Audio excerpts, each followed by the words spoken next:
Do you like the jams, Dick? No, You don't like the is that jams? copyright free? We're gonna have to cut that. Like it's YouTube.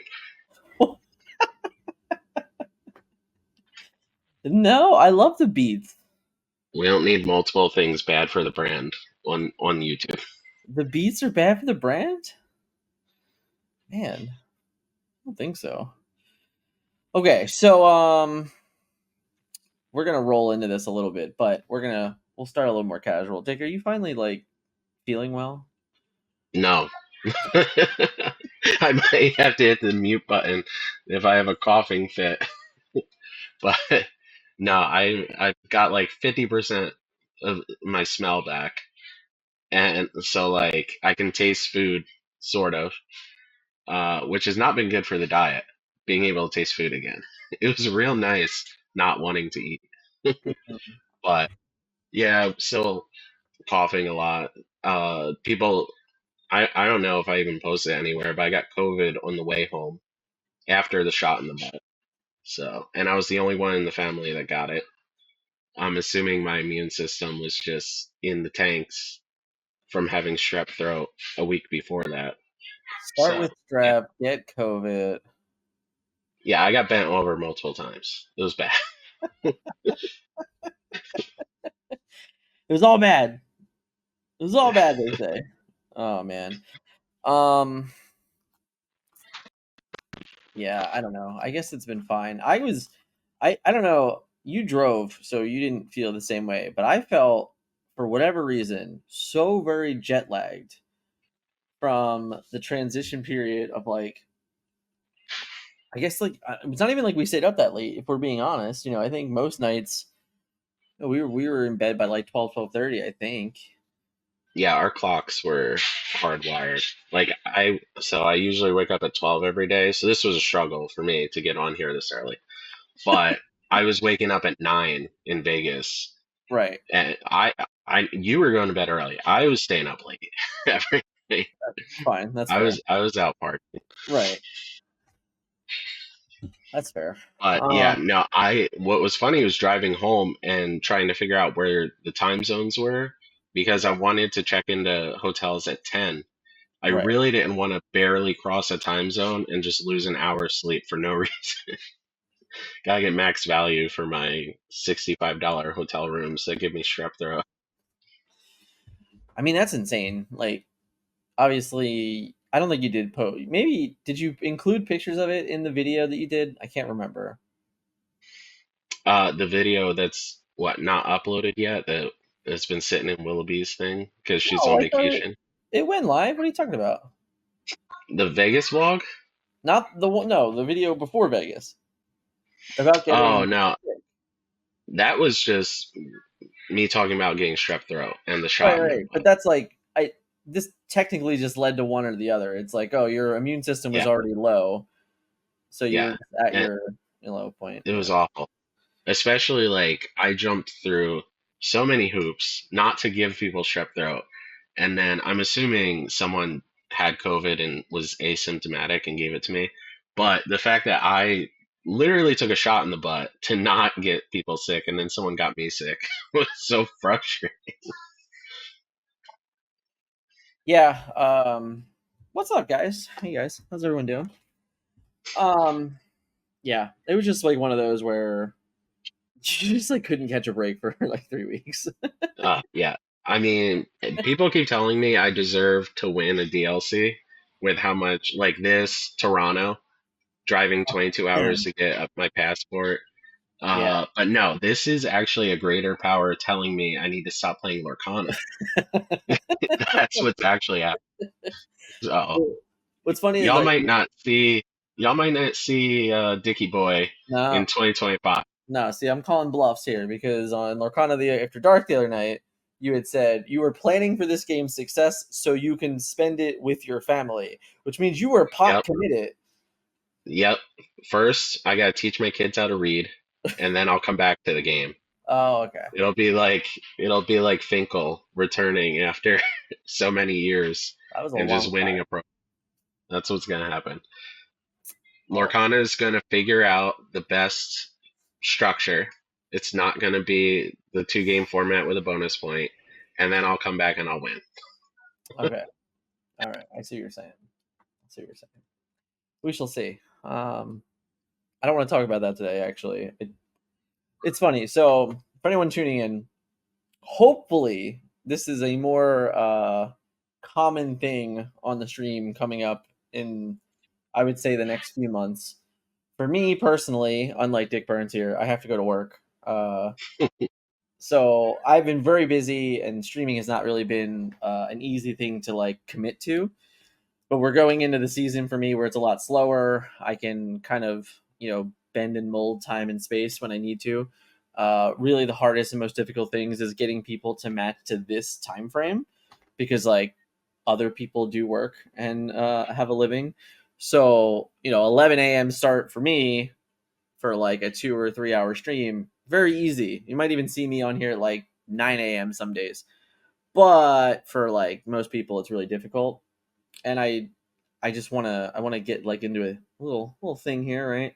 So this one might be a little as we go, right? Like me and Dick kind of make fun of this. We call it D&D Sessions, because we get together and it's comical because it's not like D&D at all, but it's magical. I never heard of it. Yeah, I've never heard of it ever in my life. Definitely have never played. No, but Yeah. seriously. But we should roll for initiative so we're not talking over each other. Oh, okay. And yeah, I'll set up the combat order. Okay, that makes sense. There's a topic order though. We can roll that to see. I'll definitely roll some charisma checks though. Anyway, enough with that bit. Uh, we're coming into set championship season. Uh, I don't. I don't even know. Right? Did you watch the meta report? I'm Yeah. guessing no, you did. Okay. So I very much focused on like my opinion of the way I would approach set champs and how it's different from how I would approach a challenge, if that makes sense. Because I do think that they're different. So my first question to you is, do you think that you would prepare differently for one or the other? Yes. Okay, why? Well, okay, there's 2 reasons. One, all of my set champs are best 2 out of 3. So I feel like something like hyper aggro, whereas at challenge, you can catch someone off guard 50% of your games. Mhm. But this time, your opponents are going to have 2 games to adjust their mulligan, stuff like that. So I think hyper aggro is worse. You can't go super megatonic. And then I think the other thing is that most of the people that are coming. So I'm going to one Sunday, and I know that one's super sweaty. Like it has Frank from the Goons. It has a couple of people that have day 2'd some DLCs, and they're all going to be playing tier 1 decks. They've all played tier 1 decks at all the other ones. Whereas the ones that are closer to my house, like we had 0 uh, Emerald Steel players last set champs when Emerald Steel was like 30% of the metagame at DLCs, stuff like that. Like this was Bucky, Right, right, and right. 0 people played Bucky. Sure. So, and like we knew that going into it. And then I even went to a set champs where someone specifically metagamed against me. If you Mhm. if you remember, they Yeah. had like 16 dead cards in their deck, only in the hopes of getting paired against me to take me out of the tournament so that their teammates could win the tournament. And it worked. They Yeah. knocked me out top 8. Yeah, so I think it's completely different when you like see these people every week and you actually know what they're going to be playing at your set champs, or it's completely different for best 2 out of 3 format. I tend to agree with the second part, but I actually feel like it's less important. I a part of me like really wouldn't give a crap at all if these were best of two, like or the 2 game format. Like I would be like whatever. I don't know that I truly care. I'm actually confused at why they're not. I I do believe that if they're going to remain structured with the 2 game format in Disney Lorcana challenges and beyond, their next lower tier of competitive event should be the same format as like a true practice experience for those wanting to go to Disney Lorcana challenges. So I actually don't understand why they're not enforcing 2 game format. I just Yeah, think they that would have would to mandate it right, because if there was two the same day, I would just go to the best two out of three. right. So it would have to be Well, that's the something that thing. Ravensburger says you must do. In Ursula's Return Set Champions, it had like an option. Like there was actually an option, but for this one, there is no option. It's like no, you're playing best 2 out of 3. Oh, really? I didn't Me, know that. yeah. So I'd have to like bring up. I don't. I'd have to go and find it. But basically, like the thing that gets sent out to all the stores that has all the rules. Ursula's Return gave the option where it's like, oh, you can do this or that. For Shimmering Skies, there is no option. It's like, nope, everything's best 2 out of 3. So there are mandates um, from their whatever rules and instructions that get sent out to the set champ stores, things like that. So yeah, I don't know. For me, I just think it's weird that it's not because it's like again like if this is what you're gonna do with DLCs, then just do it. Like I'd rather them just be like fully committed to get even more feedback because obviously like we play 9 rounds of a DLC and it's a 2,000 person tournament, yada yada yada. Um, but I'm curious. I mean, I know the answer because I can do math, but I'm curious like how much more flawed it could be in a 5 round tournament as opposed to a 9 round tournament. Things like that. Yeah. But who knows? People might love the idea of just getting done even faster. Ironically, the smaller the room, that 45-minute time limit for rounds is probably closer to 40 minutes than it is to 60 minutes, I would say on average. So tournaments might just fly by. People might love it. Who knows? I will not be one of those people. All right. So I briefly talked about the metagame a bit, and this was like the full breakdown of Vegas. And as we go into set championships, yes, we can approach them differently. Yes, we have new information about what was successful, and some of these numbers will likely flip flop and skew and everything like that. But for you, as like competitive player that plays in every DLC, what is your approach to what you're deciding to play at set championships this weekend? Oh my God. I am actually having like an existential crisis of what I should play. I'm only playing in one this weekend and next weekend Mhm. because every store scheduled them on DLC Seattle Day. I'm convinced it's so I will not be there. I Mhm. am absolutely convinced it's because they did not want me there. But yeah, I'm it's oddly stressful considering I don't care about the Mirabelle, but it's just embarrassing for me to walk into a DLC and not at least top eight it. So my thing was going to be posting Saturday night in our Discord and just saying, what am I playing? And listening to what everyone has to say. But not everyone has that. So I think most people are just going to play the deck they own. Like most of the people that are going to set champs may have been playing the same deck since like day one. And they just buy a few cards or buy a box or two to upgrade it. But yeah, this is not a great question for me because I'm stressing out over it too much. What's your decision points for a deck? If I had the means, and really it's the time. Like for me, time is always the greatest battle. Like trying to figure out exactly how I'm going to do all the things that I actually want to do, as opposed to what I need to do, is always just a constant restraint. But if I had the means and I can say I'm going to go to 8 tournaments this month, spoiler, I'm not. I'm not even playing on Saturday. But if I could, me personally, I would play 8 different decks. That's what I would do because I think it is most important to get as much tournament experience from where I am as a competitive gamer with as many decks as possible.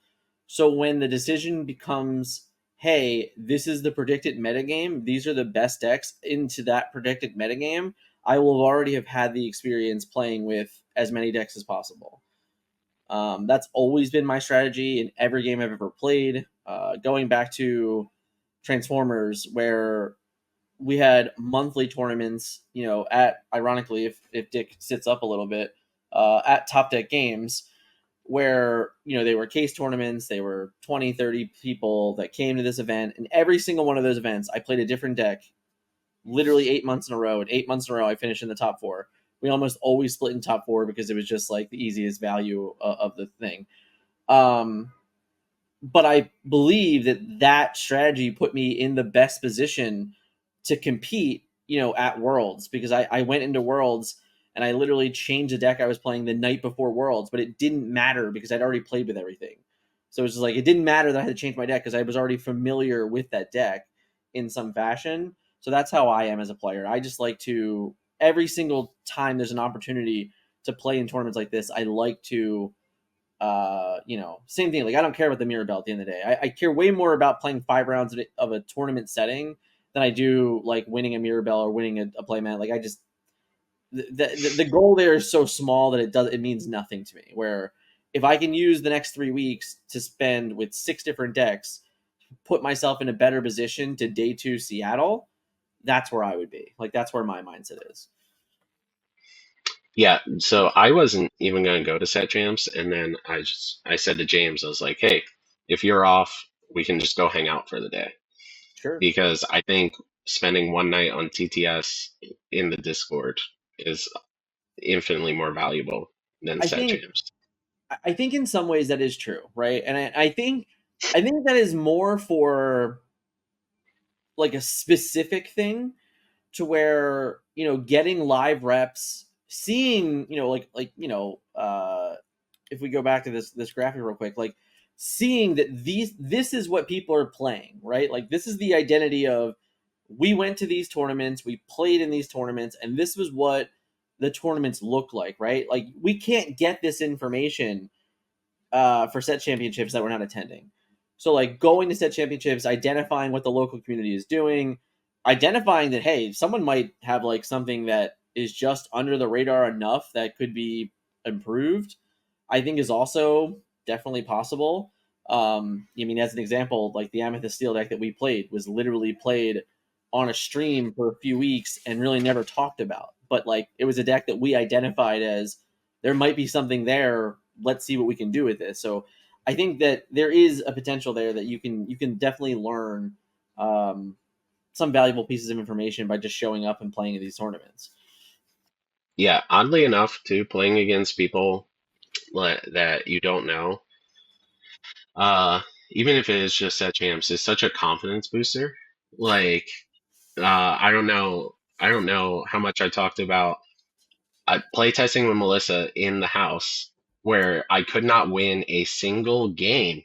And I ended up throwing the deck so far, it went into 3 different rooms, and I went to bed for 4 hours.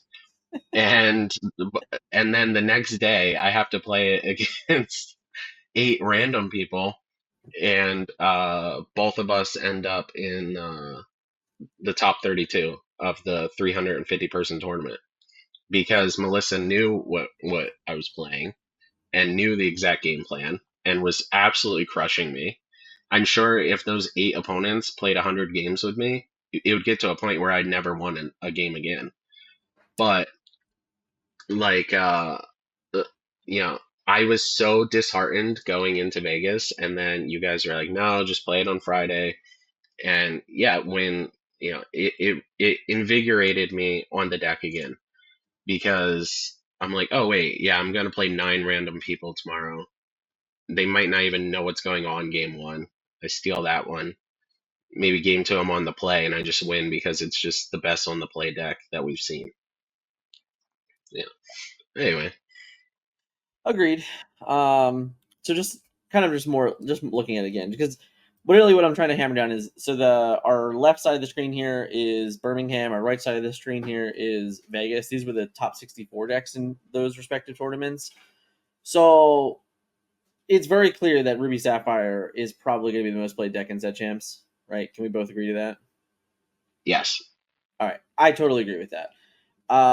Emerald Amethyst being the second most represented decks in top 64, do you think that that is a deck that people should be planning for in set championships? No, not necessarily. I Okay, think so that yeah, I let's think talk. the Emerald decks. I think the Emerald decks were just better players. on average, Mm-hmm. and so they rose to the top. That's why the conversion rate is so high. Mm-hmm. So I don't necessarily think people are going to want to pick up these Emerald decks just because they saw that they did well here and that they're going to bring them set champs. I think that Ruby Amethyst and Steel Songs is going to be 2 and 3. Maybe not in that order. It'd probably be Steel Songs then Ruby Amethyst. Yeah. And we can skip ahead, right? Because this is the key factor here, right? So I was looking at these are 16 decks that were just on my most recent My Decks page, right? I took them all, I added them up, and I divided them by 6, and you can see the average cost of a deck is $278. Cool. Yeah, So if the average cost of the game of a deck is $278, and if anyone's really looking to cheat, which I didn't purposely do, it's just what happened. 3 Amethyst Steel decks are there that we talked about, and they're all below $70. So they're very much breaking the mold of that. But if you look at the Ruby Amethyst decks, they're sub $200. A lot of the Ruby Amethyst players that would have been attending previous set champs were playing Ruby Amethyst decks, and in all honesty, that deck didn't really get any new cards, or definitely not new cards that they 100% even need to include. So if you tell a player, hey, you're going to go into a set championships and you're playing for maybe $100 card, right? If I'm only playing for $100 card on average, and my only goal is to get the top 8 and not really worry too much about going anything further than that, then why would I go out and spend $500-$600 on a new deck that was just because it won a DLC if the deck that I was currently and previously playing that I'm comfortable with didn't need anything new and I can probably still be successful with it? absolutely. Also, like last set champs was the first time I saw a huge influx of Yu-Gi-Oh players, Mm, and it was like a lot of their first tournament ever. Every single one of them played Ruby Amethyst because they just asked, "What's the easiest and cheapest deck?" mm. And they just took the skills that they had from being really good trading card game players and applied them to Disney Lorcana. Yeah, agreed. So I think I'm with you. I think that those 3 decks would still be the 3 decks I'm targeting, even though I'm sure there will be a small increase of Emerald Amethyst, of Emerald Steel, Emerald Amber, like all those decks. I'm sure that you might see more than one player playing it, right? I think that's what I would go Yeah, with. I still think that especially Emerald if they Steel, owned the Bucky deck, then right, right, hey, they can play their Diablos and Tragic Beasts again that they spent $50 on. right, right, and Shimmering Skies didn't even. None of the cards from Shimmering Skies are even expensive. We're talking about Pete's, right? Is there anything? Yeah, I can't even remember if there's anything else from there. I know that it's Pete for sure, but aside from that, I'm not even sure that it's not like we had to pick up another legendary that's $40 or $50. Like we don't like if we have it, we have it. Great. We'll see. But I'm with you. I think that approaching Zed champs is very interesting because the success of those decks, like you said, in DLCs come from players that specifically were targeting the metagame for a DLC, but that's not what the average set championship player most likely is. And then because of the cost of entry of those decks and the honest prizes that we're playing for, I don't think that we're going to see like some gigantic transition from what the norm is going to be. It might, and for what it's worth, if if we're wrong, that's actually really good for Lorcana. In all honesty, because like that yeah, means people are investing in the right, game right. because So they had already invested. No one is buying Beasts and Diablos specifically to play in set champs. right, right. So that there would be like if there is a change there, it would be dramatically great for us because it's like, oh, it really does mean that this game is catching on. People are now committing it. They're working toward it. The obvious fear is that at our current juncture, we don't really know what is coming in the future for competitive play. Past Seattle, but that's another conversation for another day. So I don't know. We'll see. Hopefully, people are buying in. For anyone that doesn't know about it, there's a set championships map I'm gonna post it in the. I'll post it real quick. Let me get my link for it.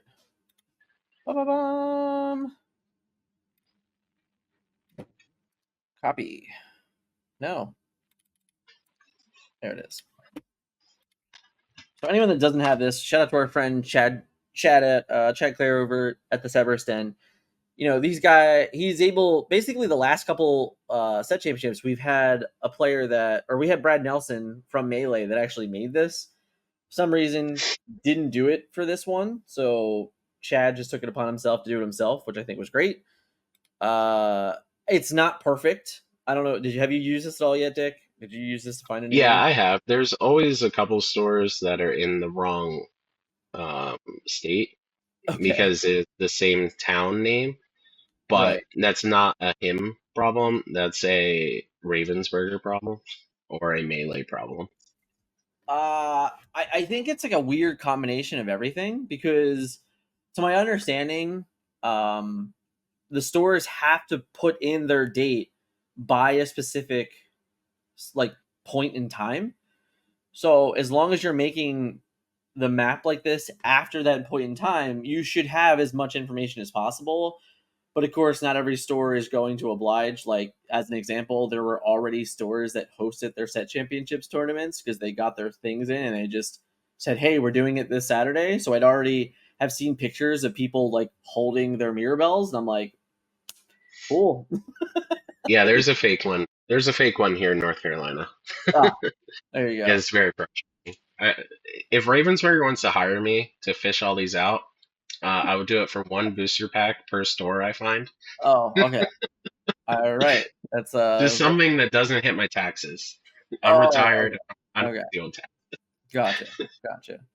Um, Interesting.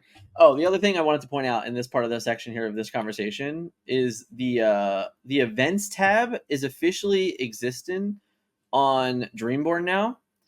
Uh, I have been asking for this since I think it was DLC Dallas. Yeah, I think it was DLC Fort Worth, which is the first one here. Yeah. So since Fort Worth, I have been like begging for this because I kept Well, someone complaining. important must have asked, so he did Yeah, it.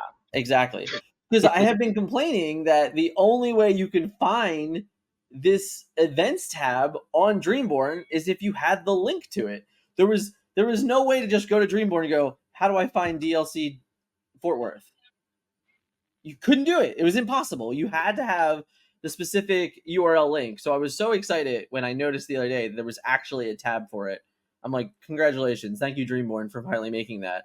But it's also I wanted to be noting like, hey, if you're a tournament organizer, and I don't know what their rules are because it doesn't say it on the page. Like, there's no like, oh, it needs to be this in order to get in, but there is a want to share results to your event you run, apply here. So there's definitely, let's see if I click this button, let's see, maybe we'll learn something, guys. Your name, your organization, the email, how often you run the events, anything else. All right, so it's actually really simple. There's no there's like not even like a criteria here.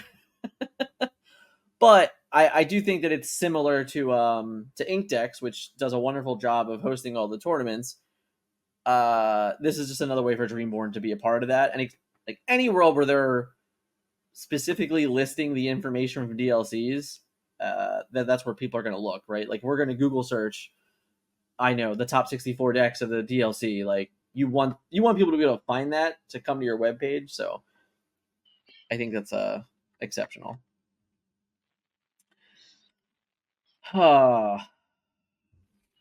Anything else about set champ stick? Someone asked if we would change any cards, and the answer for me is no. In uh, in our Amethyst Steel deck, uh, no past what you mentioned in the video. So I'm assuming that they already watched the video if they know about the deck. But anyone who Uh, hasn't, go back and watch that video. There's a great breakdown. I wish we took more time on every deck, but I mean that was like a month's work. Like I don't think people realize that video was technically like 1 month's work of playing 100 games with the deck changing cards over time, getting in a room with the entire team and debating over cards and like pulling out literally like pulling out my collection and just going through every single card in the color. So So I think it was Friday night. We were sitting there, and it was like 11:30 at night, and it was you, Ryan, and I. And Ryan had the deck on the table, and I literally just went through my box and started pulling out cards that kind of made sense. And it was literally just like a conversation. I'm like, okay, guys, I pulled out 6 cards. Let's talk about them. Those are the things that are happening, for us on a Friday night, where it's like we did all the work, right? So if we did all the work, we put all the games, we understand all the matchups. Now it's just saying, okay, what card can make a difference? And I think the number one card for me that stands out the most is because we literally put it in the deck without even testing it. We just understood its point, which was Smash, right? Like we had a conversation Friday night about Smash, and we're like, what are we worried about after our tournament on Friday where, we kind of thought like, all right, if there is an uptech of Emerald Steel, like Ursula 3 is just a menace. Like, what do we do about that? We realized in the Amber Steel matchup that like Ariel is like a pain in the ass because she just enables things and it's like annoying. And then and Grandma Tala and Grandma Tala, right, and like is Grandma so Tala funny. Like just being there, like just yeah, existing. just this random 2 cent common was ruining our lives. Like we'd much rather they play Hiram. Yeah, honestly. Uh, so when you like pinpoint like the problem is 3 willpower, how do I solve the problem? And you're like, yeah, smash does 3 damage. It's perfect. It works. It's inkable. It doesn't mess with anything. Great. So we didn't play any games with Smash. Like we didn't even test it. It was 11:30 at night. We put it in our decks and we submitted it. We're like, yep, that's it. That's what we're gonna do. But like, if you don't put the work in, if you can't have the conversation, if you don't have peers, right, with like-minded goals, you can't even have that conversation. Um, so it really was like a lot of effort, a lot of work that went into one of the team decks at the end of the day because I think that I know for sure that we played at least 6 different decks. I think it was 7. And in the final round of the tournament, we had the potential to put 6 different decks into the top 64. So like there was 4 of us on the bubble, with only one of us being successful, and only myself that want to let it go. So it's not every deck gets that same amount of effort, which is what you were Yeah, saying. But for what's yeah, worth, not every deck also needs that. Like in this particular case, this deck was very brand new to the metagame. Like it virtually didn't exist, and in some theory, it still doesn't exist. I was actually talking to one of my students the other day in coaching, and I was like, he's like, oh, well, he goes, do you think that the deck will be like prevalent in set champs? And I'm like, I don't know that that's true. I understand that, like, maybe I have some clout on the internet in a YouTube video with whatever amount of views, but I can't, like, openly say, like, oh, yeah, I think that it's going to be all over set champs. I don't know that that's true. I have no idea. Do I think it's very well positioned for set champs? Yeah, I do. I do think it's pretty well positioned. If we think Ruby Amethyst and Ruby Sapphire are, like, 2 of the top decks being played, you should play the deck. It's very good into those matchups. But I don't know that it's going to be like a most play deck in the form. I wouldn't openly predict that. I would suggest people, hey, you should play games with it. You might enjoy it. You might like find a way to easily win 2 of the 3 predicted matchups in the metagame. Like that's why I played in DLC Vegas. yeah. But yeah, like one of the comments we got a lot, which was a great comment, was we want more of this kind of video. But when you look at like a deck like Amber Steel that's been evolving since chapter 1 and that has thousands of people giving input, it's hard for us to make a video like that. Yeah. We have to find a deck that's kind of under the radar that we molded that we can talk on as experts. Like Yeah, this was Wonderland's deck, right? We took it and I think our version, me, you, and Ryan, are the 3 highest experts in the world. And that's just a matter of we played it the most. It doesn't mean that it's always going to be that case. If someone else picks this up and keeps going with, keeps running with the ball, they're going to surpass us. But yeah, like I can't say I'm the biggest expert in the world on Amber Steel, even if I played the most games with it out of everyone in the entire world, because it's me versus 10,000. You know. Anyway, that's all. Yeah, I do think that the videos like that, maybe not to that length, maybe not to that like the story of the deck is possible. But more videos like that I think are you can definitely expect because again, I just said it like 10 minutes ago. I like playing a different deck at every tournament. So like I can get the experience, I can I can ask the right questions to the right people, get the answers necessary to like explain that information in the fullest. For me, like if you were asking me like, hey, what can I do that for? Amber Steel is definitely a deck that I feel very confident about talking like that. Emerald Steel is also a deck I feel very confident about that. Ironically, Ruby Amethyst as well, just because for so long our team was so stuck on that deck and it really just hasn't molded or changed at all. So I could very easily spend an hour talking about Ruby Amethyst if I had to. But like those just off the top of my head, like yeah, I can do all those. But am I like a Ruby Sapphire, truest? No, I actively played decks in 4 of the 5 DLCs, and my goal in life was to dodge Ruby Sapphire. So like, I am not. I can tell you all the decks that you should not play if you don't want to play against Ruby Sapphire. I can definitely tell you that. But it's definitely not a deck that like I've played more than 20 games with. Probably it's not my style. It's not really something. It's not something that I like to do in the game, but I do think that more guides like that will be realistic, will be possible. Especially, our team is very large. We have a lot of expertise in the game, a lot of people that I can go to ask the questions for, and things like that. So I don't know. I expect to do more of them for what it's worth. Dick, what are you playing on Sunday? I have no idea. Very fair. Very fair. I just Yeah. wanted to get it in there You, one more time. I wanted to make sure if you changed your mind at all in the last 35 minutes. no, I'm not playing uh Amethyst Steel. I'm just tired of playing it. That's fair. Played I it mean, so much. yeah, I get that. I'm not playing Amethyst Steel this weekend either, but that's also because I'm trying to play a different deck. Speaking of which, though, before we move on to our news section of the day, I do want to remind everything we have a Patreon.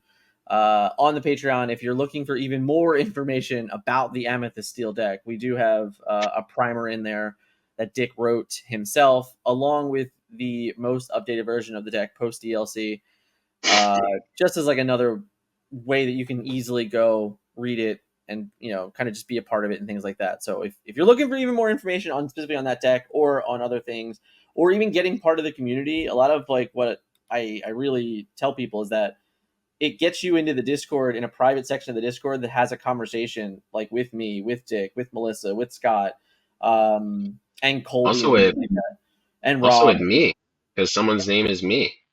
Oh, and me, yeah. Not just us, but also me. But it gets you into a conversation with a bunch of players that are very similar and like are just all trying to get better at the game and trying to work towards the goals of getting better at the game. So like that to me is like the biggest selling point is just getting into an actual conversation with players that you were probably very like-minded to. I think the number one thing I always preach about team building is that the most important thing about team building is being on a team with all like-minded goals. If you have someone that's like, I want to be world champion, and then someone that's like, I just want to be here, they clash. It's too much of a clash.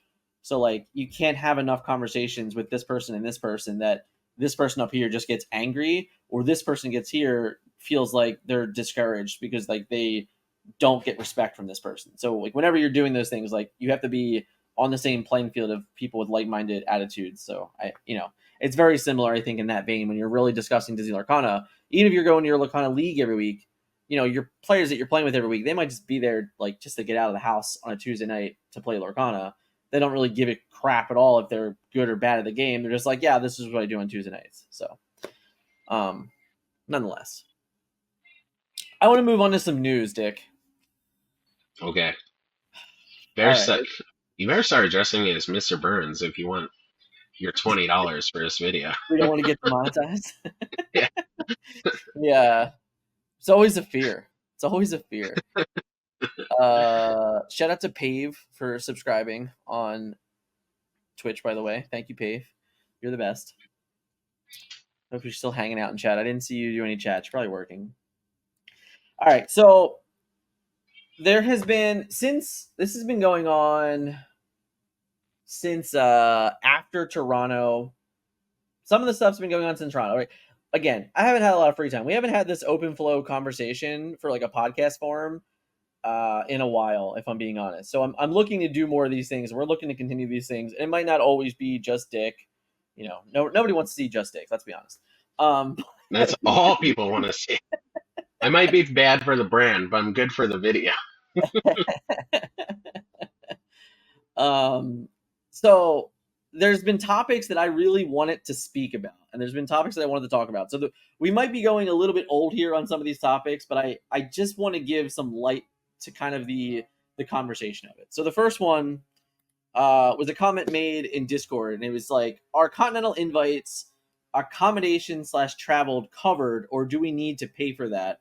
And the response from Michelle was, "Winning a qualification just gets you your badge / entry. Travel and accommodations are not covered." So before we speak about Lorcana specifically, as a player that's been playing card games for 20 years of your life, when you think about winning a qualification, do you associate that with being paid for travel? Absolutely not. Okay, I so I've actually never, aside from tournament organizers being like, "Hey, if you win, I will cover it." Like, for instance, there was a point where I think I went to play for a car at for Magic. Okay, uh, and there was like a kickback to the store, and then there was a tournament at Pro Tour Puerto Rico. Okay, you had to win a certain qualifier in a store. It wasn't to play on the actual Pro Tours for a side event. And not only did like you win a prize, but the store you qualified from won a prize. Kind of like the lottery. If they sell a winning lottery ticket, they get like a commission. oh sure, Yeah. So the stores themselves were like, yeah, we will also give you $500 towards your plane ticket, stuff like that. And then there were games like World of Warcraft that like, I'm not good enough to win a Spectral Tiger, but where you guys, your travel cost was offset or completely paid for with promos. I don't know. It's funny. Okay. I don't think it's funny that my dad, Scott, makes fun of me for my shortcomings. Okay. It's just like my real dad. Why didn't you go to college? Okay. I don't know. I was trying to win a Spectral Tiger. Okay. College isn't that important. Look at me now, dad. I was homeless for a year, but it was worth it. So anyway, I lost your train of thought. yeah. Sorry. So like I could see maybe thinking that Disney was going to give an entry promo that would be worth, $10 technically, but that would be worth your time and effort of getting to these events.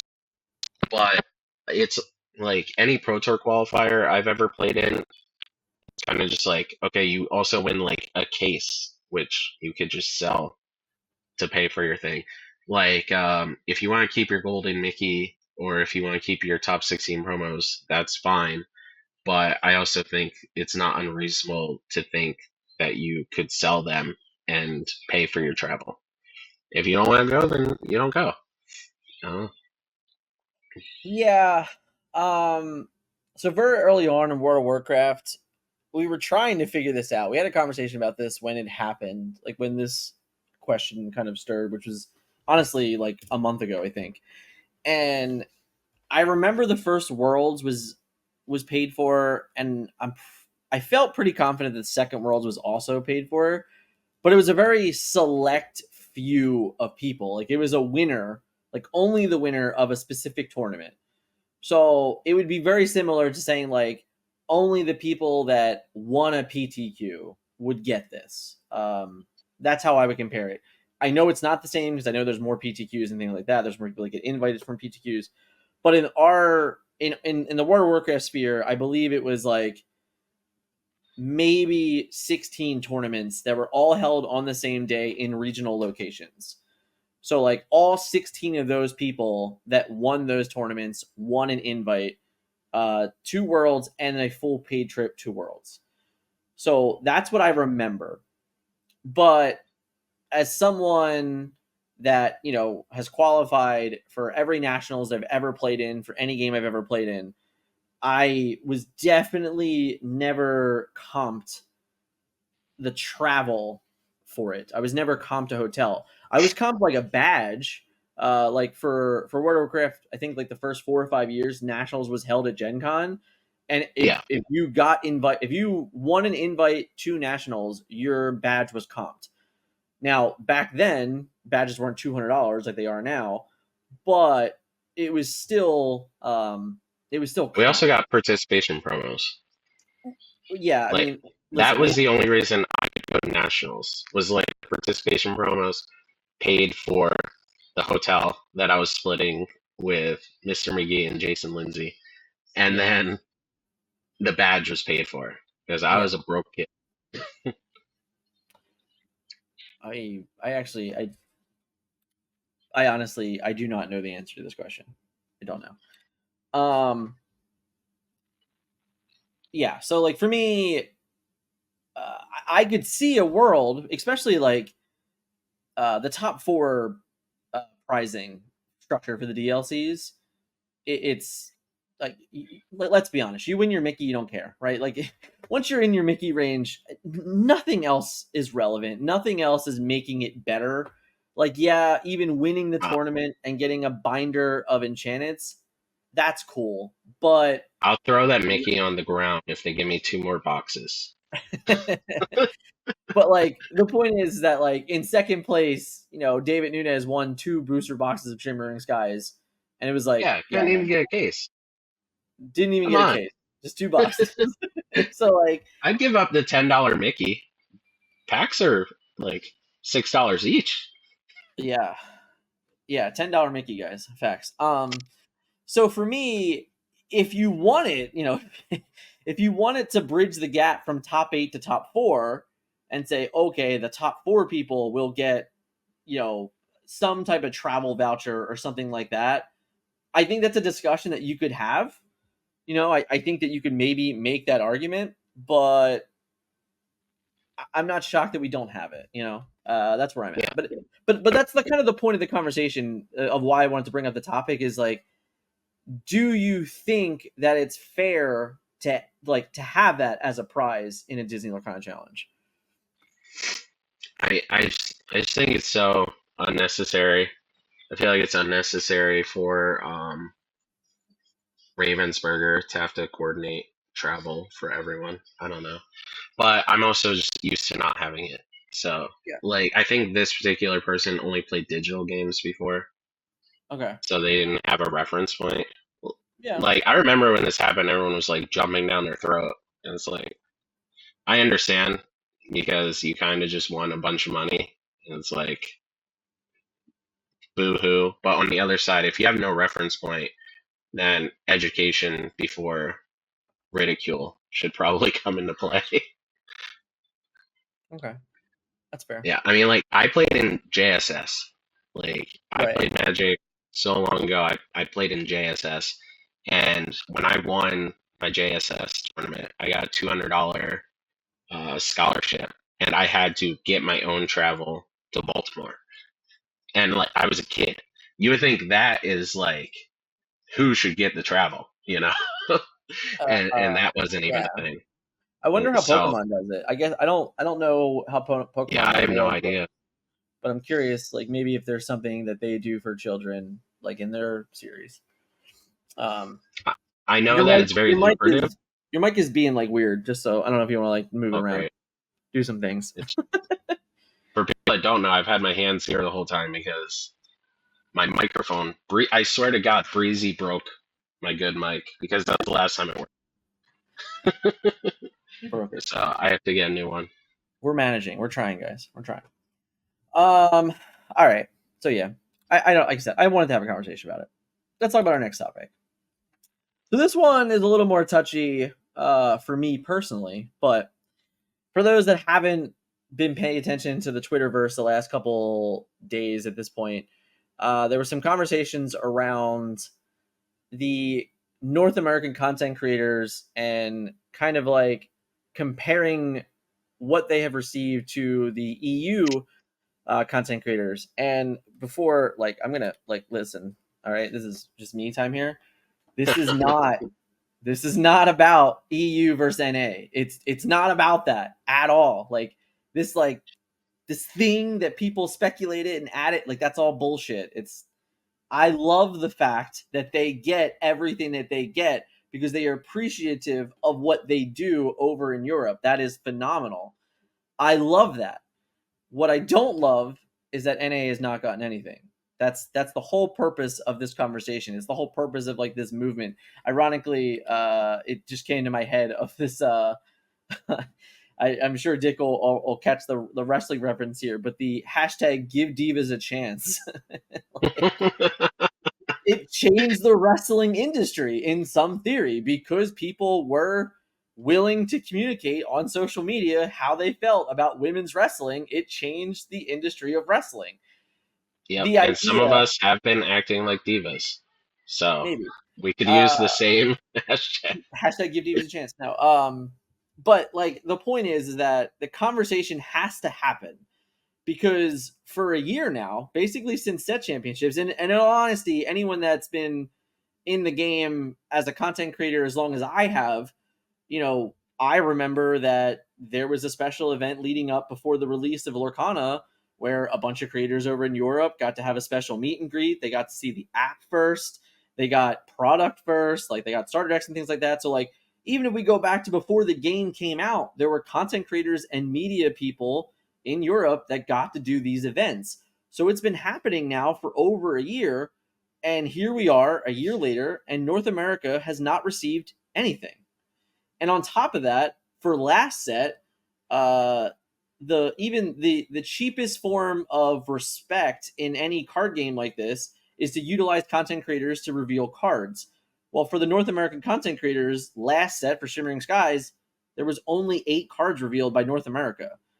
So that's the conversation that we're being had because we keep seeing these things happening for over there, and it's great that it's happening there, but it is very frustrating that it looks like when if from a public standpoint of view, if you come in, you would think like, oh, I guess that Ravensburger only appreciates like the EU people because they're giving them all these things. They're getting product, they're getting these events, they're getting these special things and all that crap. Like North America is not receiving any of that. So it could look that in a way to a public eye, we are less than.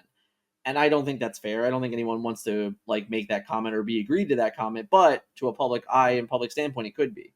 So we don't have a conversation about, like these posts that are being made and, about B Squared, about Rebecca, who are two of the, voices of Lorcana being commentators of the majority of the DLCs. I think Rebecca did all of them, and B Squared missed one of them. But if they don't make these posts, if they don't stand up for what they believe in, which by the way, I'm also a very firm believer at the end of the day is that you should stand up for what you believe in, then we're never going to have the conversation. And it's never going to be brought up that this is a conversation that even has to happen. And I think that that's the point that, B Squared here is making, Rebecca here is making, is that we want to be heard, we want it to be seen, we want it to be public, and really we just want to feel appreciated for the work that we do for Ravensburger. And I understand, like, listen, at the end of the day, this is a choice. We're not getting paid anything by Ravensburger and like none of that crap, right? Like I get all those things, but for anyone that is in marketing and understands like free advertising, you still appreciate the people that do these things for you. And I think that that's part of all we're asking is like, hey, is it that difficult to just literally do anything? It's funny to think about, but like even something as simple as like retweeting a video. Like how many followers does Disney Lorcana have on Facebook, have on Twitter? Like probably 10 times the amount of any creator in the space, more than likely.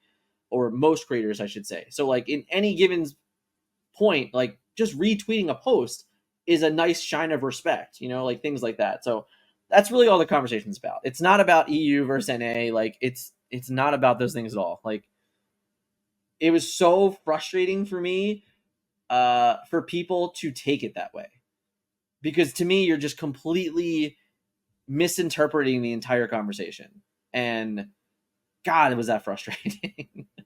Yeah.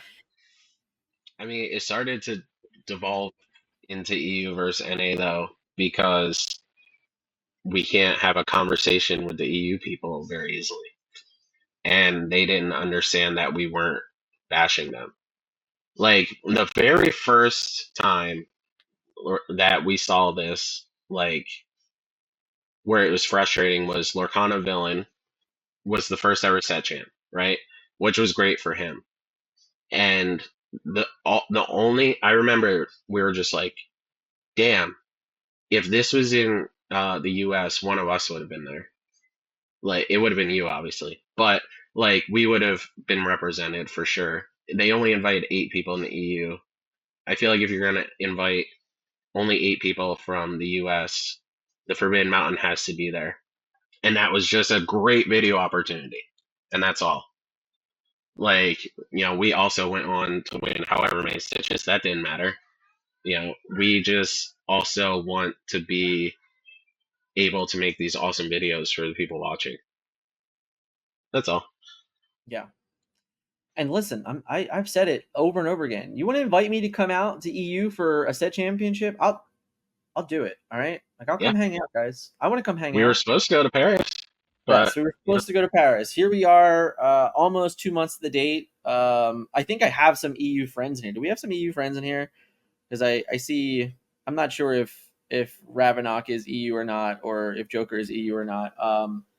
But if there is an EU person, I would love to know if you guys have heard anything at all about Paris aside from the dates of it. Because I have asked, because I wanted to go, but it seems impossible to find information on it. And as someone that has to spend a fair amount of money to get over there, travel and lodge on a whim, hoping that I can even like participate in the last chance qualifier or anything like that, it's not really worth the risk. But I'm if the information was made available to us, like let's just say 3 weeks ago, there's a very good chance that Dick and I would have flown to Paris in December and played in the LCQs and just attended the awesome event that's probably going to be had. Maybe actually walk through the Illuminary, because like I just want to do that, because we can't have nice things over in NA. find a hidden Mickey. Yeah, whatever. Like I wouldn't do Have you that. seen that? No, No. have you seen over in the EU? They hide microphone issues. Great. Uh, anyway, in the EU, they hide promo Mickeys. Yes. Yeah, which is awesome. Where's ours? Where Yeah. Yeah. they know North Props America. to No, they know the people in the US are savages enough. I understand. yeah, I mean, props to the team over there. They're putting on a fun show for sure for anyone that's like attending those events. And it's not like a dig at us at all, like a dig at NA. It's just like the experience I think that you're getting in the EU one is it's an upscale experience in my humble opinion. Like being able to walk through the setting of a luminary is an experience. Having this like additional hidden Mickey thing, like it's an additional experience for a certain type of player. Like It's we're not getting genius. those things. It Like is like I it's love very much walking on around. brand. Yeah, I love walking around Disney World and finding hidden Mickeys or seeing them in the art. But I'm also a nerd with 2 little kids. I get so excited over it. So Sure, sure. it was perfect. Very fair. Very fair. Melissa would love it. She's a nerd. Yeah, I know. All right, so of course to add on because we had to. Uh, this is your perfect opportunity to change your background, Dick, because I know you want to now. Oh, oh, I want to now. I wanted to start with um, my hero. Pavel Pavel has taken the opportunity to have a Lorcana Cross Continental Challenge and now we are voting on said players to participate in this tournament. And uh, I am not. I am not. I'm not here to express this opinion, but Dick Burns very much is. So, Dick, who do you want to vote for in the Lorcana Cross Continental Challenge? The playmat master himself, my good friend Braden Bowdish. Okay, if not for him, I wouldn't even have merch right now. Okay. All joking aside, I do actually enjoy hanging out with Braden. But I implore everyone, go vote for Braden Bowdish. I think he only had 13 votes so far. And that was like, me and 12 people that follow me on Twitter. So please go out, vote for Braden Bowdish. I actually would enjoy seeing him crush people and then have to hold up a playmat because he would be he would he would be bullied into holding up a play. Very fair. I think Braden is good for content. I don't care what Scott said. Okay, that's fair. Yeah. All right. So, ironically, I just went on a whole spiel about how it's not NA versus EU, and that's what it came to, obviously. Um, while I agree that that's not what the original thing is about, I'm also into storytelling, and I'm a wrestling fan. So I don't mind the booker here in Pavel trying to be like, yeah, like let's just do this thing because people want it to happen. I get it. Like I totally respect it.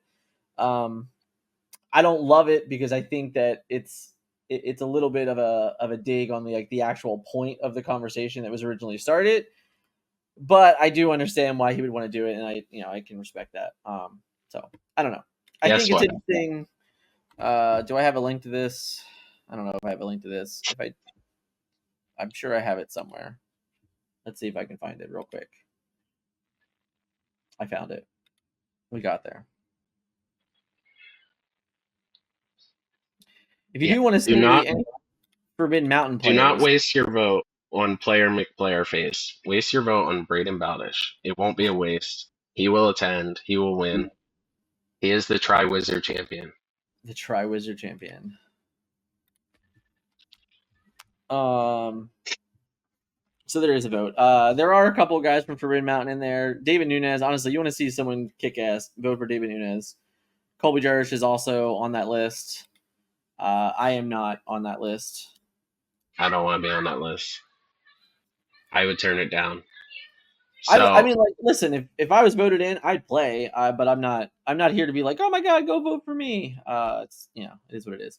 Go vote for David Nunes. He'll enjoy it way more than I will. Will like maybe I commentate it. I could be interested in that. I could do that.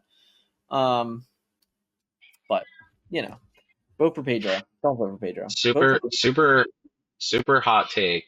I'm yeah. gonna be bad for the brand now. I hate it. I think it is stupid. I think it's a dick measuring contest. I think it's a pissing contest. I think it's a big joke. It shouldn't happen. I Oh yeah, wish they were. or you muted me because you I knew did I not was gonna mean be you. bad for the brand. No, I I don't. think No, I think because it's terrible. I'm I was okay. hoping this wouldn't happen. I don't think I deserve to be on there. I'm glad I'm not on there. I don't think I'm even close to the top 8 in the US. So that's not the problem. I Where's think it at? that people are going to get snubbed because it's Oh, a thanks, Meister. I think it's going to get snubbed because it's a popularity contest. I think if we really wanted to and we begged the people that followed us to vote for someone like other than Braden, please do vote for Braden. But I think if we wanted you on there, you'd be on there. And it would just be because your following is bigger than a lot of other people's. I And I I think think it's rude to people that deserve to be there. I think it's so. The Here's whole my. thing. I think the timing of it is the worst part. That's like the one thing. I think the timing of it is bad. I think if somebody wanted to do this idea like 3 months ago, nobody would have cared. And they're like, yeah, that's cool. Let's do it. Um, I think the timing of it is what makes it more annoying than anything. Just because I think it's like ignoring the actual conversation that was like meant to happen, which did happen in its own way. But like I do think that like in in some ways it's a mockery of the conversation that we wanted to have, which is like whatever. But the big thing you would think is at the end of the day it is like a vote thing, which is unfortunate. But the other secondary comment here is exactly this. It's like we are like Worlds is not that far away. Now, what I will say is the only true problem with that is that at this current juncture we have no idea when like the structure of what Worlds will actually be. And because of that, there is no promise that all of us will even be able to attend Worlds. I'm convinced that we will not be. And no one has said anything to me. Just from the initial announcement, I'm pretty sure none of us are allowed to be there. So party at Breezy's house. That's all I know. We got some places that hang out in Orlando. It's okay. We'll just raid Scott's Yeah. stats. Um, Coliseum of Comics in Kissimmee. Don't forget, one of my first sponsors. there you go. We could do something there. So yeah, I think that that's my problem. Is that like I think the timing of it is the worst part. I think it's fine if that's what people want to do. It's very clear that people are interested in it and like they want to be a part of it, and that's cool. Like if that's what you want to do, that's great. Um, I think again, I think as like from a wrestling standpoint, I get it. It makes a lot of fun. But at the same time, like for me, it was just more of like, hey, if we took away from the point of the conversation, it's not really helpful. The point of the conversation is not are North American players better than EU players, because we're gonna find that out at Worlds. Like everyone's gonna have that opportunity. It's not like it doesn't matter at all. But we do live in a digital world, right? So we live in a digital world. If I wanted to, I could play against Earl Meister whenever. Like shout out to Earl Meister for the raid, by the way, guys. I kind of got into it. I didn't want to interrupt, but if I wanted to play against Earl Meister, I can just I can DM Earl Meister on Discord and be like, hey, you want to play games today? And like we would just play games. So that's the world we live in. But yeah, for Dick, go vote for Braden. Yes. Also, chat, yes, I do need a microphone. You've joined late. My microphone is right here. It was expensive and it just won't work anymore. He broke it, guys. I'm actually sending him a new one, so he'll have Yeah. it. So by next week, we'll have a real microphone again. Yeah. Um, but yeah, so I think that it's fine, right? It is what it is. All right, the last thing that I want to talk about, technically, I was trying to do it in chronological order, but you made me add this, and I wanted to save this part for the end. Let's preface this a little bit. So Disney Lorcana challenges. We have now figured out that the two game format is flawed. Okay, like the point system of it is flawed. The No. majority of competitive players have figured out that it's flawed. There is a level of collusion that are going on in tournaments that you have to create this weird, awkward conversation of gentlemen's agreements. And in Vegas alone, I believe there were more disqualifications than in any other event previous because of this gentleman's agreement conversation, or because of walking up to your opponent and saying, hey, do you want to roll a die to decide who wins the game? Like all of these things have happened. They've gotten worse and worse, which each and every single Disney Lorcana challenge. And I think right now, at the peak of it, it's at its worst. And that is only a level of an issue that is based on the tournament structure of Disney Lorcana challenges. That's just that. This, on the other hand, is that there was a player that was DQ'd from DLC Vegas, and he was DQ'd for cheating. These are two very different things, right? One is understanding the standpoint of a tournament and attempting to give each player equal opportunity into being successful, which, by the way, just before anyone even starts, I have played every single game of every single round of every single Disney Lorcana challenge I have played in. I have never been conceded to after winning a game one in round 6, 7, 8, or 9 every single one of my finishes, I have legitimately played all 18 games. So because of that, I am not a player that sits down at a table and says, "Hey, if one of us loses, we're going to be eliminated." It's the tournament. I get it. I understand there's people that do this. I'm not even throwing shade at that. I just want to know that the frame of reference for me is that I sit down and I play I'm playing the tournament.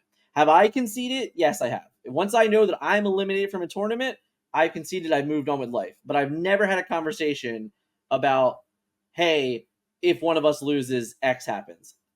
I've never done that. Yeah. But We're also in a position where even if we wanted to, which we don't, we can't have the people around us going on Reddit and posting, "Oh, well, the TFM people are only winning because they're having these shady conversations." So we're just not having these conversations. Just play. yeah, Like, I have stopped my opponents from talking. I have sat down and they start talking, and I say, "Yeah, we're playing. Let's yeah, just stop." yeah. I have definitely had the conversation of like, hey, let's just act like you didn't say that, and we'll just play Disney Lorcana. Yeah, Um, because if we hear something, we have to call a judge. And then, because again, someone might be like, "Oh, well, Dick's opponent offered to roll a die and he didn't call a judge." yeah, Well, I can't have that happen. And then, I do call a judge, and then maybe my opponent goes on Twitter and is like, "Oh, I only lost because Dick got me disqualified." Anyway, yeah, yeah. so just don't have these conversations with us, is what we're trying to say. I mean, that's not what we're trying. But I'm trying to say that like there's a level of being DQ'd for trying to just like play the tournament because at the end of the day, like that's what people are trying to do. They're trying to give themselves the best opportunity to be successful in a tournament that has equal opportunity, right? At the end of the day, Mm. if we both are to agree to this, each person is being granted equal opportunity. That's not what I'm talking about. We're talking about someone that got disqualified for cheating. Okay. Me personally, um, I would have loved for Ravensburger to legitimately make a post about this on their website saying this player was disqualified from the tournament because of these reasons. Because I think that you need to make a stance. I think that you need to prove that this is not acceptable. And I'm sorry, you need to make an example of players that are willing to do this. If they are willing to do this and they are caught, they need to be made an example of. And I'm just always going to be that way. Now, with that, this player made a post on Reddit, which I will post to the chat so everyone can read along with yourself. I'm not reading this entire thing, but we will post to the chat. So if you want to go and read this for yourself, this is on Reddit and it is signed by Chris Croy, who was the player that was eliminated. Now, I read this 2 or 3 times now, and I'm gonna put it into terms for me. Okay, so I am a Disney Lorcana content creator. I have prided myself on creating the meta reports for players to best be informed to be successful in a Lorcana challenge. As a competitive player, it is in my best interest to win a Disney Lorcana challenge, right? Like it's in my best interest to do so. So if I put myself in a position that says, like it does in this post, I feel pressured to be successful in these tournaments, and therefore I can allow myself to make mistakes by drawing extra cards or resourcing extra cards, and then have uh this opportunity that if my opponent didn't see that I messed up, I would be advantaged. That is not equal opportunity. That is you taking advantage of a situation with no penalty. And that's why this player should be made an example of. That's why in the past on stream, we have had players that were cheating, that were caught cheating. They should be made an example of. I believe that Ravensburger should make an example of cheaters because if you don't, there is no risk. There's none of this high risk, high reward bullshit. It's just no, it's low risk. If I get caught, whatever, they smack me on the wrist and tell me come back tomorrow, and it's fine.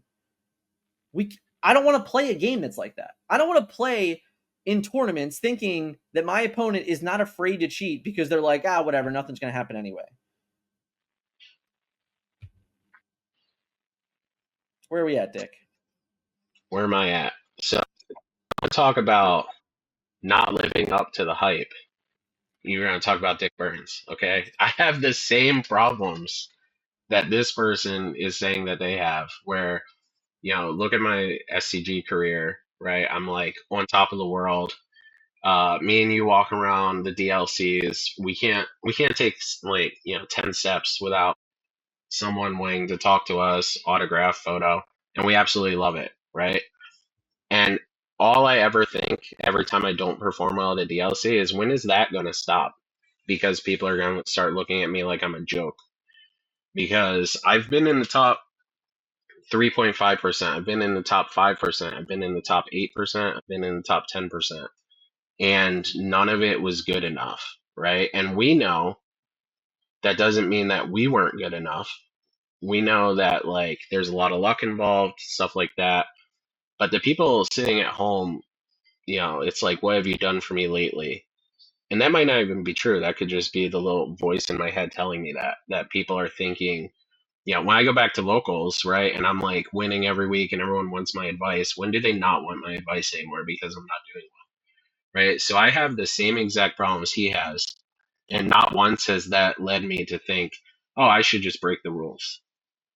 Not to, I actually like physically can't not follow rules to the point where it's detrimental, right? You've seen me drive 35 or 34 and a 35, stuff like that. But all that aside, even I just couldn't imagine, like, if he ever does well again, no one is going to think it was him that did it. They're going to think, oh wow, he found a different way to cheat. And I can never imagine risking that. I'd rather be the laughing stock of like, wow, this guy really fell off, than be the laughing stock of, wow, this guy was actually never good. Yeah. And it's a shitty situation, right? But I mean, reap what you sow. That's where I'm at. Like I'm always going to be Yeah, that way. If you're a cheater, you're a cheater. Like like I'm sorry. Like you don't like the word issued was like let me was misinterpreted, right, for negative narrative and things like that, and it was like I'm trying to find the exact word that was used. My misplays, right? So we're calling them misplays. That's what we're calling them. It's not a misplay. All right, you didn't draw an extra card as a misplay. That's not what a misplay is. A misplay is I forgot the quest on turn 4 and I lost the game because of it. So like, even the vocabulary used in this it's insulting to anyone that's at a competitive player. Any competitive player that read this, all you did was insult their integrity. Like, you insulted the integrity of the game by saying, "Oh, I was pressured into making misplays."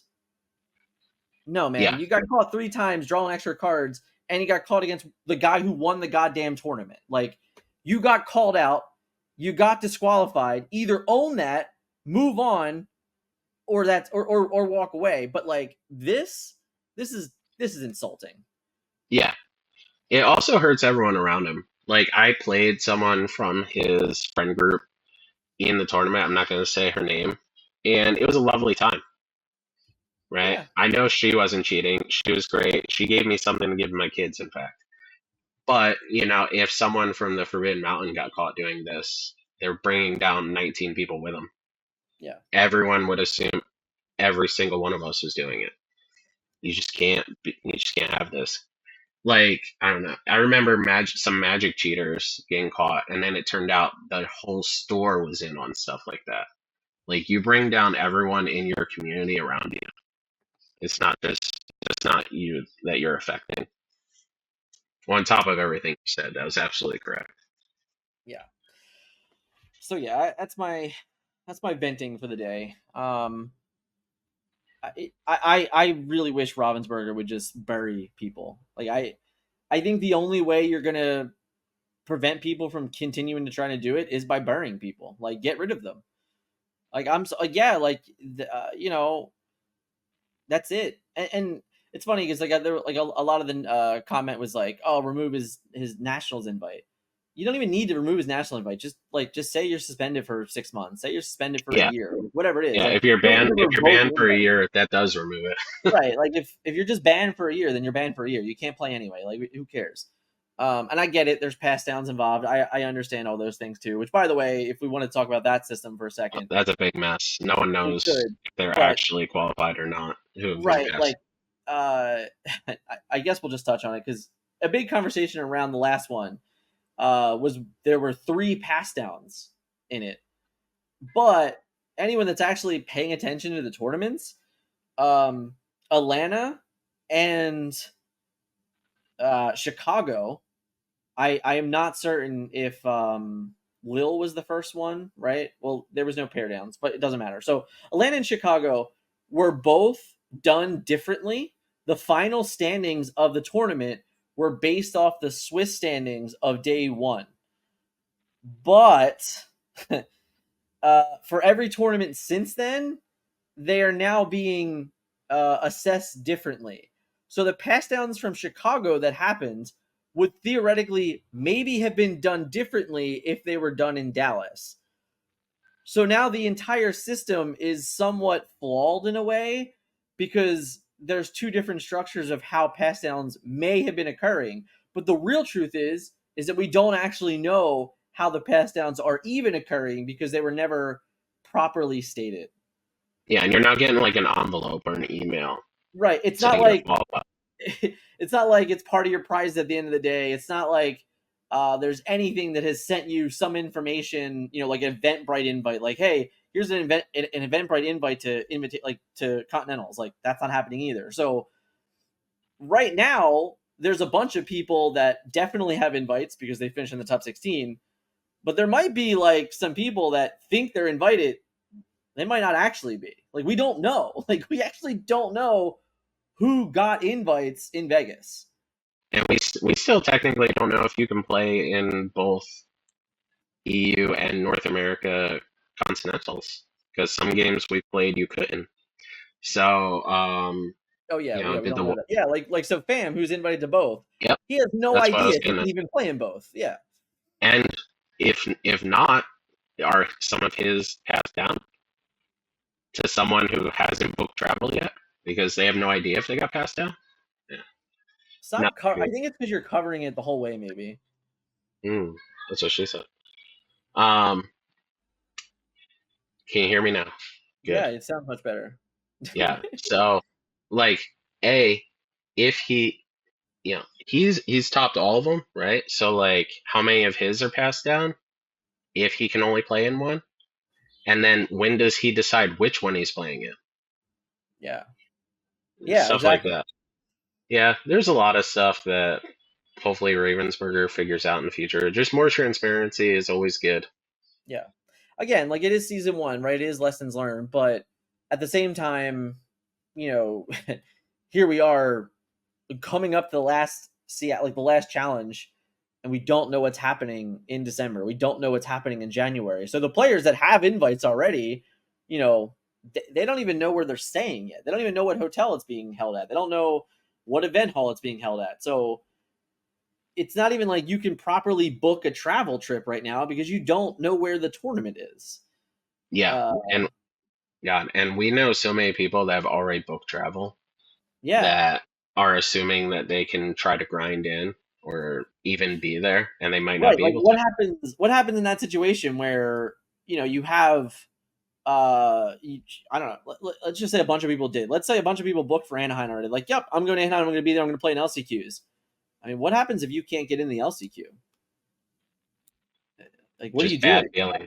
Just bad Yeah, feelings is what happens. you just it. But that's where we're at right now. We don't know. Like, we do not know I'm what's happening. I am not risking booking travel in Anaheim. I would book travel to Florida. I live in Florida 4 months out of the year already. It's no big deal. I'll just go Yeah, to Universal Studios for a month and live my normal life. But Yeah, I'm not risking paying for a flight and hotel in Anaheim. No, I mean the real whatever. Anaheim is whatever, but I mean the real truth was that we were very close.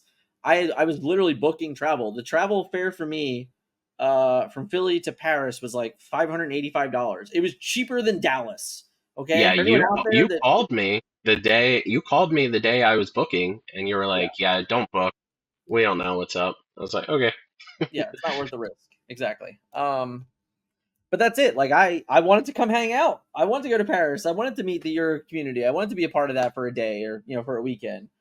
But I can't do it if I don't know the information. And even at this point, we're 2 months from the information. We still don't know it. I just it's very difficult. I really hope that comes out like when this stream ends. Yeah. But Hopefully, someone's watching. yeah, it's just to If me it's they very important. if someone's watching, I want a card reveal, and I want it to be a vanilla character. I have a whole video already set up. Give me a 1/3 with no abilities for one cost. All Come right. on. If you had to pick the next character that's a 1/3 vanilla, what would you want it? I mean, if I was going to reveal it, or No, I'm if just it saying, for like, the gameplay, if you just want it, for like if you could be any 1/3 that you wanted, what character would you want it to be? okay, well, for gameplay, Beast, something Okay, to one shift through tragic onto. sure. Personal, for personal preference, anything from Alice in Wonderland. So it could just be like a 1/3 Alice.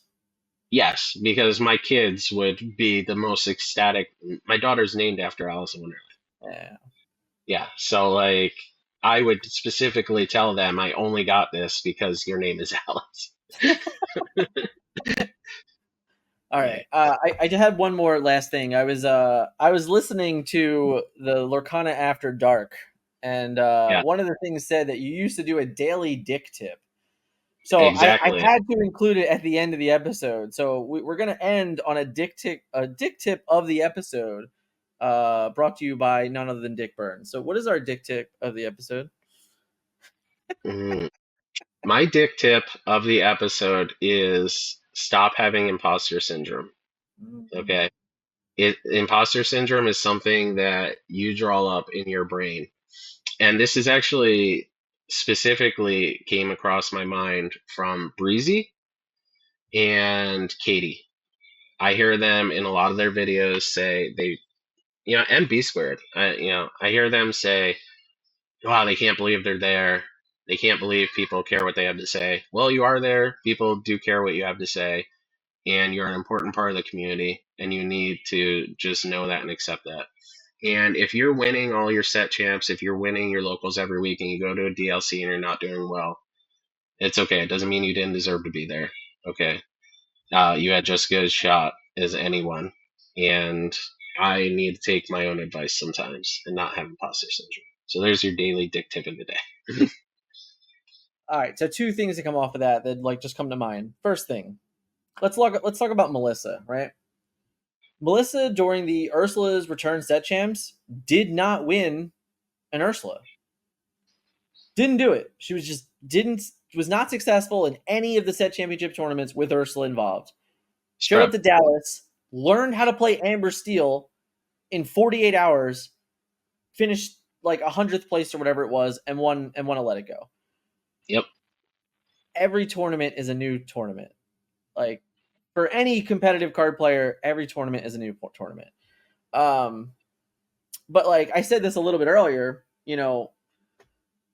in every single game that I have ever played competitively, I have qualified for nationals. I've qualified for every worlds. I have day two'd every nationals and every worlds that I've ever played in. Right? That's the type of competitive player that I am. Here I am, attended 5 Disney Lorcana challenges. I have finished in the top 100 of 3 of them. I am not qualified for nationals. So every fiber of my being is beating myself up over this idea that I'm not good enough.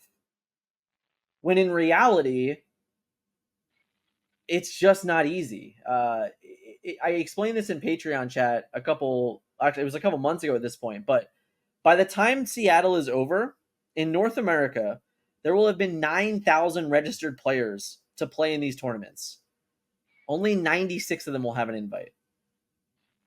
It's 1%. 1% of players participating in Disney Lorcana challenges are qualified for nationals.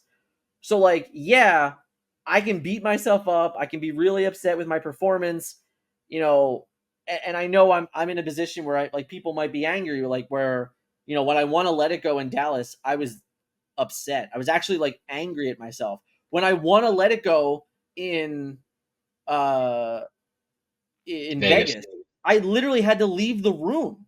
I was ignorant to someone that was trying to like just talk to me after the round because I was like, I'm not in a headspace like to be in this conversation right now. So I literally had to leave the room because I didn't want to be mean to anyone that didn't deserve it. So yeah, it's frustrating to not be qualified. And like a part of me is like, man, like, do I like, am I as good as I think I am? And it's a fair conversation to have. But in the end, you look at the numbers, you're just like, it's 1%. Like 1% of players have it. Like, yeah, it would be nice to be in that top 1%, but to know that I'm in the top 3% is like, I can prove that I'm better than 97% of the people in the game. Ironically, it's just not good enough. And then when you think about it like that, you're like, all right, it's not fair.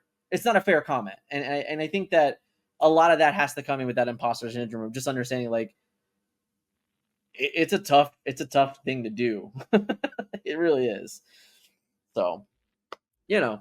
Um but yeah, B squared, you're awesome. Katie, you're awesome. White Breezy, you're awesome. Yeah, all we have to look at, over the last couple weeks or a couple days, B squared's starting the conversation and it going off. I'm sure I didn't watch the full Lorcana After Dark yet with you and Earlmeister that were on there, but like the conversation just being happening on different platforms, I think is important. It's the conversation we want to have. We need those things, but they don't start without a person like B squared saying something. They don't continue without a person like Rebecca saying something. Like these are people that in North America are the voices of Disney Lorcana challenges, going out there and saying these things. You can't feel like imposter syndrome when you understand like the respect that you're bringing in to even like a lot of people write things on Twitter that no one gives a heart to. Like a lot of people write things on Twitter that never gets retweeted, never gets seen, never gets read. Kind of like Dick Burns' Bart Simpson freaking deck thing yesterday. Like I didn't see it until today, and I'm just like, I didn't need to see this. But hey, the point is that imposter syndrome is really difficult, and you should definitely like you just know you're not that in most cases. So yeah, I like your dick tip of the day. Very well done. Thank you. All I am is tip. It goes no further. Just the tip, guys. All right. So as I said, I'm hoping to do these more frequently. Hoping to get Scott back on channel because we don't ever get to spend any time together anymore. We have some other guys that it can definitely fill in, but this is probably the time slot. I was trying to say that like we're gonna try and offer. Right now, I'm still kind of in the middle of it scheduling wise for work and things like that. I actually technically took off today. I could have worked today, and I was like, no, I don't feel like it. I'm just gonna stay home and talk with Dick for 2 hours. Um, but yeah, so the hope is that we can kind of get back to this type of content and get more of this free flowing conversation about the news and topics and things like that. So good luck to everybody in set championships this weekend. I will be playing Sunday at the Encounter, which I'm excited for. I do think that we're probably going to stream that, so you can probably look forward to the stream if like you're not playing a set champs or you want to watch it afterwards. All the gameplay will be on TFM Gameplay. And yeah, any last words for you, Dick? Nope. Thanks for having me. I'm always free. Unless I'm driving back from a DLC, which takes 2 weeks. But other than that, some a comment someone actually made to me was, I don't know why you're trying to have your own channel, right? And it was specifically because I want a card reveal. And what I said to them was, if I wanted my face in front of a couple thousand people, I just asked Dan to put my face in front of a couple thousand people. So Ravensburger, give me that card reveal. As That's I all. stated earlier, there was only 8 of them in North America given out last time, so I'll beat off everyone else that gets one. Okay. I'll.